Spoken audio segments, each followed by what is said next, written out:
bozorda Muzaffar aka degan bitta odam bor edi, yaxshi odam. O'shalar oldiga borib tarqatib yurardim. O'shalar aytib qoldilar bir kun.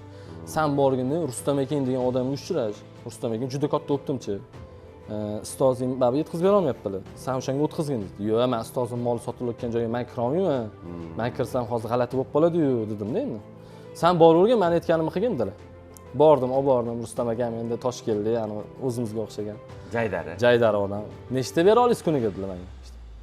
Nechta beraydi? 100 ta olib bera olasizmi dedilar.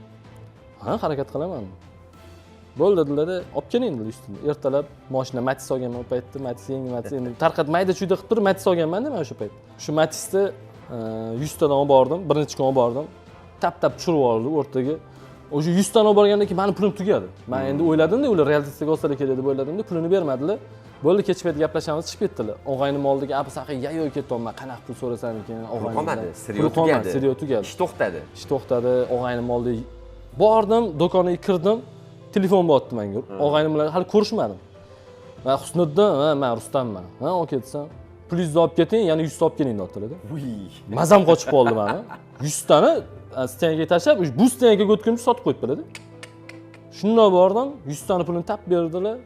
Og'aynimga ko'rishmadi, uchdim u yoqqa qarab. Tap keldim, narsalarni oldim. Ertalabgacha 100 ta chiqarishim kerak. Menga hozir olib keling, aka, hozir uspet qila olmayman. Keyingi etaplardan o'sha men sizga yetkazib beraman dedim-da.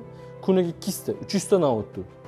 O'sha paytlar ham o'zim ishxonada ishlamayotgan paytlar ham 3-4 uxlardim. 1 yil mana shunaqa ishlaganman. 3-4, 2 soat, 3 soat uxlaganman.